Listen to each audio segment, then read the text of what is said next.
Hi everyone, it's Tonya Gibbs and welcome to my channel. Today I want to share with you a mixed media card tutorial. This is an Yvonne Blair Art Girls project. Here's a glimpse of the two cards that we are going to create today. They're very similar in design, but one is going to be three-dimensional and the other. I am going to use these four stamps from Yvonne Blair. They were just released at CHA 2017. As always, there will be a blog post in the description box down below, linked up where you can purchase them, but check with your local retailers as well. To begin, I've pulled out a piece of colored vellum from my stash. If you don't have this colored vellum, you can always use a plain piece of vellum and color it yourself. I've already done one side of this vellum. I'm going to show you how to do it the same technique on the opposite side. So you do want to make sure you're coloring both sides, as we are going to lift the wings of my dragonflies so you can see both sides. I'm starting with the Tibetan Poppy Teal Lindy Stamp Gang on one side, and then I'm also going to come back with the Idlewise Moss Green on the and mix the two colors on this vellum. I want to make sure it's good and dry, so I'm using a heat tool. I'm also using a foam brush to just sort of mix these colors around. I don't want the colors to completely mix. I do want them to stay their own unique color. I'm just helping the color to move around on the vellum since it is a slick surface. Once the color is completely dry, I am going to take it over to my Sizzix machine and run it through a couple of plates and really press it down hard. And then that's going to get all of the wrinkles out of it. Now it's time to start stamping my image, and I am using archival ink for this. You could use StazOn as well, but I'm going to stamp my dragonfly several times onto this piece of vellum. Now I really only need about 6 images of this, but because I've already taken the time to color the vellum, I'd figured I would save time for future projects and go ahead and stamp out my dragonfly several times. This will be great for future mixed media projects or cards or journal pages, whatever I decide to use in the future. Now I'm going to cut out all of my dragonflies, and you don't need to see me fussy cut out a bunch of dragonflies, but I am going to cut one out just so that you can see what I'm doing. I am going to cut around his wings, and don't cut the wings completely apart. Leave where they are stamped together. And then coming around to his tail, I did kind of leave a little bit of an edge there on his tail because it is quite thin, and the vellum will roll up a little bit. So you can always fill it in with black ink later if you feel like you don't like having that little bit of an edge. So just being very careful, because remember, vellum is very slick, so it's hard to cut sometimes, and just cutting out that edge. I'm going to go ahead and cut all of these out, and then I'll be back, but I really only need about 6 of them. So once I've got 2 of them cut apart, for a couple of my dragonflies, I'm going to take my tiny attacher and place a couple of little staples there in the center, right at the edge of his body where he needs a lot of support. Now don't staple all the way down his tail. Instead, I'm going to use matte medium and apply some right there at the center of his tail. I do want to glue this down at the tail because I do not want it to look like there's 2 dragonflies, one on top of the other. Instead, I'd rather his wings to look like they're dimensional. I'm going to repeat this step for another set of dragonflies. I need 2 for one card. So I'm going to place them to the side and go ahead and cut out the rest of my dragonflies and do this for another one. Now to hide that staple a little bit, I'm just going to use a black paint pen, and these are made by Elmer's, and just color in his body a little bit. If you have the Faber-Castell Design Memory Craft Stampers Big Brush Artist pens, you could use those as well, but you do want to use a permanent paint pen for the step. Now I've also cut out 2 more dragonflies, but they do not have the 2-dimensional look. They are just single dragonflies. For this next step, I've cut out a piece of Canson watercolor cardstock, and the measurements are all on the blog post, but it's basically just an A2 cardstock size, and I'm using watercolor cardstock for this because of the amount of water mediums I'm going to be using. I'm also using texture paste here from Prima. This is the crackle paste, and a Tim Holtz stencil. This cardstock is also cut 1/4 of an inch smaller than an A2 size. So now wait for it to dry, and I let it dry on its own. I did not use a heat gun. Now I'm using an archival ink in a brown color, and I think that's coffee or potting soil. Either one is fine. It doesn't matter. Whatever color you choose is fine. And I'm using Yvonne stamp. This is numbers D17166, and I'm just randomly placing this down on the background. Again, it's just adding a little bit of texture and color. And I'm coming back with the Lindy Stamp Gang in Idlewild Moss Green, and I'm just splattering around some color. I think this adds kind of like that bokeh kind of color in the background, of as if it were in a garden. And then I'm going to come back in with that teal that I used on the butterflies. So this is that Tibetan poppy teal. And I'm just going to move the color around with a paintbrush. I don't want the white to be completely covered up. I do like the negative space of the white.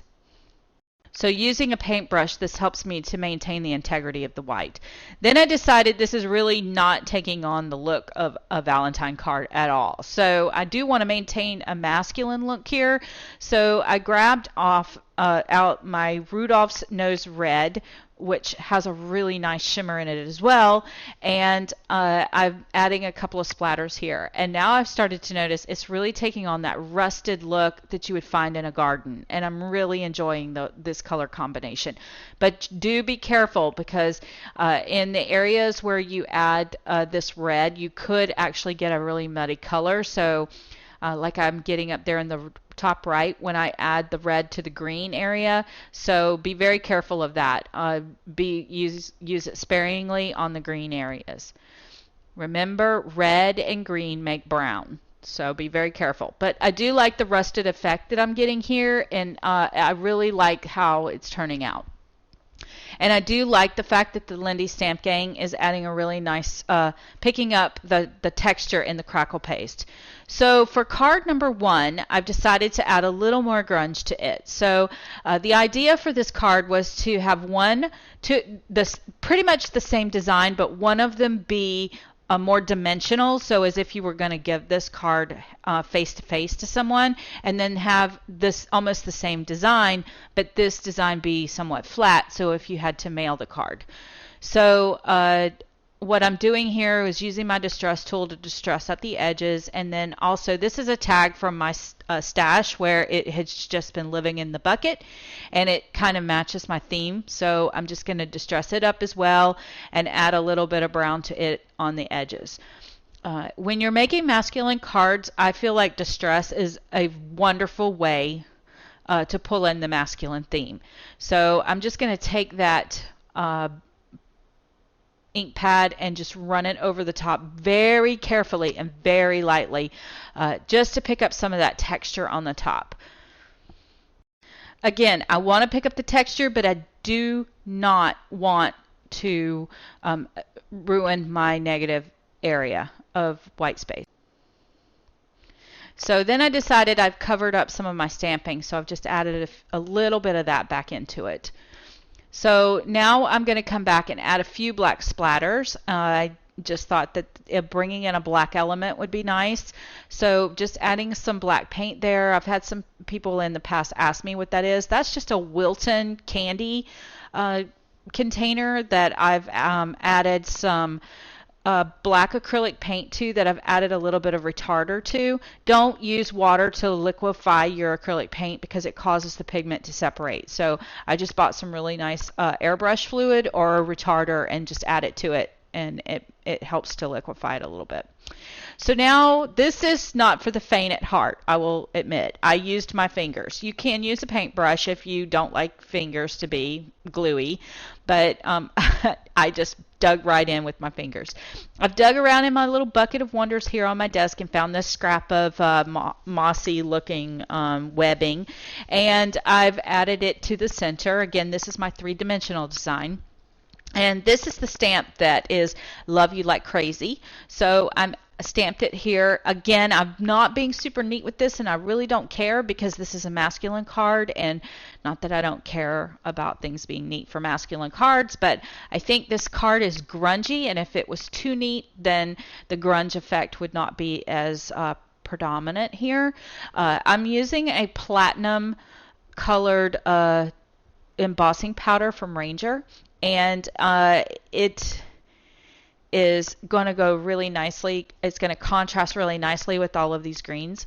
Now this chipboard piece is got foiling on it from indigo blue, and it had some gold and copper flakes in it as well.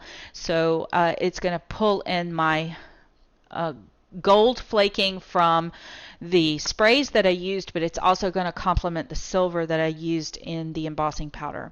So here come my butterflies, my dragonflies, and I'm adding them.